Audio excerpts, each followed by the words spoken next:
Right now he's just flying around, and he just needs some help controlling his aircraft. Man, I'm sorry about this. I hope this doesn't ruin your day. The date is August 10th, 2018. A plane has crashed at 8:47 p.m. into an island located 25 miles southwest of the Seattle airport. Who was the man inside, and what caused these events to happen?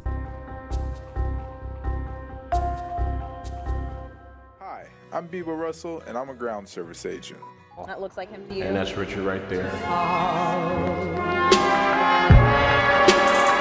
This is the story of Richard Russell, otherwise known as Bebo, where his story begins shortly after moving to Coos Bay, Oregon, where he had previously met a woman called Hannah, and later on in 2011, they got married. A few years following up from that, they opened a bakery together, where a following few years later, they decided to sell the bakery, where they could move to Seattle and be closer to Hannah's family. This is where Bebo then got his job at the SeaTac Airport in Seattle as a ground service agent. Then after working at Horizon Air for about 4 years as a ramper, he then got a promotion where they asked him to be on a 2-person tow team for the Seattle airport, which a tow team helped get the aircraft ready, up and running for the captain to take over before they start their flight. You'll have one person backing up the aircraft with a vehicle and normally another person up on the flight deck, turn the plane on and start up some very simple systems. Now, it's been known that Bebo loved this and actually asked a lot of the captains on different flights for information about these aircraft, in which what does this button do and what is this for,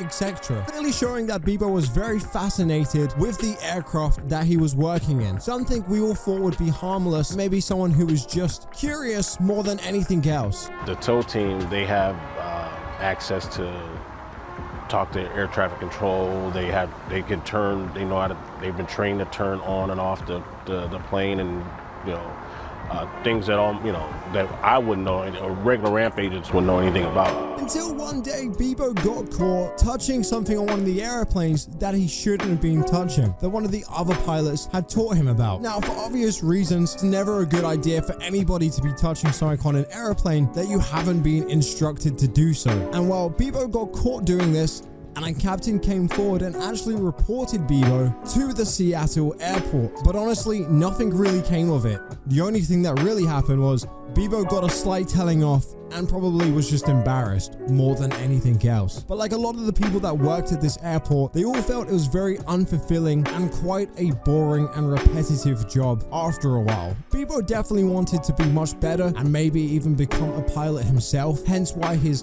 curiosity about all these planes all of a sudden. While you have to sit there and do just the basics every day, you're seeing someone take these planes up in the sky who obviously have a much better job than you. You probably just got more curious every single day about what would it actually be like to be a pilot. Until that fateful day happened, 1:35 p.m. local time, an Alaska flight flying in a Bombrider -8Q400 owned by Horizon Airlines flew into Seattle Airport, and this plane wasn't scheduled to fly for the rest of the day, so it had been taxied all the way up to the top of the airport at a parking spot called Cargo 1. And then at 7:15 p.m. that evening, Bebo actually went into Cargo 1 and got inside to the empty aircraft, and that's where the story really begins.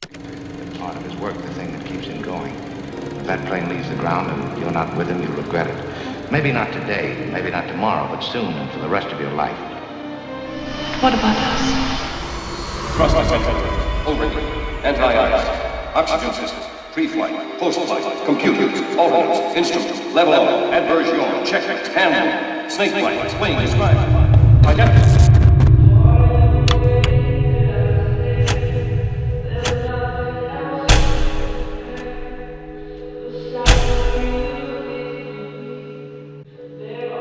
He then proceeded to start up the aircraft, went back outside, towed the aircraft back, pushed it onto the runway, and started taxiing, getting ready for departure. Obviously, while all this was happening and going down, air traffic control were trying to speak to him over the radio, asking him, "What are you doing? This is unauthorized movement." But despite all of that, Bebo just didn't reply, completely ignored them, and without any training, or any previous real knowledge on the aircraft except for asking previous pilots on how this plane works and maybe a few video games. He then managed to get the aircraft onto the track, went full throttle, and get the aircraft airborne up into the sky. In which, moments after all this happening, there's so many videos out there on the internet of this aeroplane doing these crazy maneuvers up in the sky. People were just kind of shocked more than anything because they didn't know what happened. Thought this was actually Alaska Airlines doing this, doing crazy loops and barrel rolls. What the hell? That is not a drone. That is a real plane. Just did a loop-de-loop.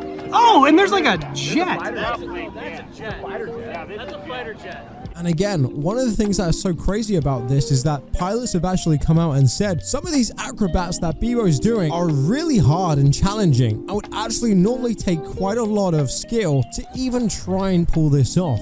Yet Bebo was doing this easily from simply just asking some of the previous pilots on how the plane worked. And one of the most unsettling things about this video that I found while watching it was the fact on how calm he was while talking to air traffic control. Hey, I want the coordinates of that orca with the, the mama orca with the baby. I want to go see that guy. On the ground. All right. Nah, damn it. I don't know, man. I don't know. I don't want to. I was kind of hoping that was going to be it, I'm going to land it. In a safe kind of manner. I think I'm going to try to do a barrel roll. And if that goes good, then I'm just going to nose down and call it a night.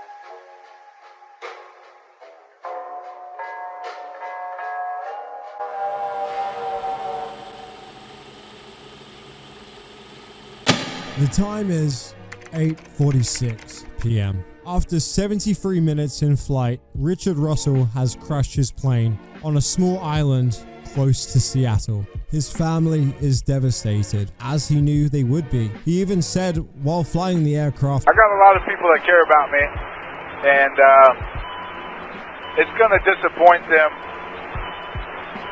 to hear that I did this. I would like to apologize to each and every one of them. But regardless, while watching this, you can't help but feel so sorry for the guy, and also a small sense of he just generally seemed like a really nice person. His family and co-workers also came out with statements as well, while deeply saddened about the situation. But they said, "On behalf of the family, we are stunned and heartbroken. It may seem difficult for those watching at home to believe, but Bebo was a warm, compassionate man. It was impossible to encompass who he was in a press release. He was a faithful husband, a loving son, and a good friend." A childhood friend remarked that Bebo was loved by everyone because he was kind and gentle to each person he met. This is a complete shock to us. We are devastated by these events, and Jesus is truly the only thing holding this family together right now. Without him, we would be hopeless. As the voice recordings show, Bebo's intent was not to harm anyone, and he was right in saying that there are so many people who love him. We would like to thank the authorities, who have been both helpful and respectful, Alaska Air for their resources, the community, his friends, and his family for their incredible support and compassion, and Jesus, whose steadfast love endures. We'd also like to thank the media for their sensitivity and acknowledging this as the only statement that will be released by the family. And we request that we now be given space to mourn. At this time, the family is moving forward with the difficult task of processing our grief. We appreciate your prayers. Thank you. Speaking with the Seattle Times, one of Russell's former co-workers described him as a quiet, well-liked young man. "I feel really bad for Richard and for his family. I hope they can make it through this," retired Horizon Air Operations Supervisor Rick Christensen told the Times. Writing in the blog 2 years ago, Russell celebrated his job at Horizon Air. As an airline employee, he wrote, "I'm able to fly at my leisure." Russell captured some of his travels to France, Mexico, and across the United States in a video. Hi, I'm Bieber Russell, and I'm a ground service agent. That means I lift a lot of bags. Like a lot of bags. So many bags. Look at all them bags. Ooh, a purple one. I usually have to work outside in this. But it allows me to do some pretty cool things too.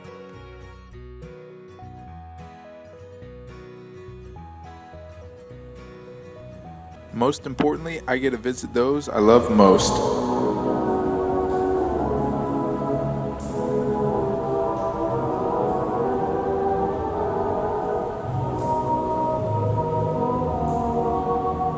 A tribute to the Sky King.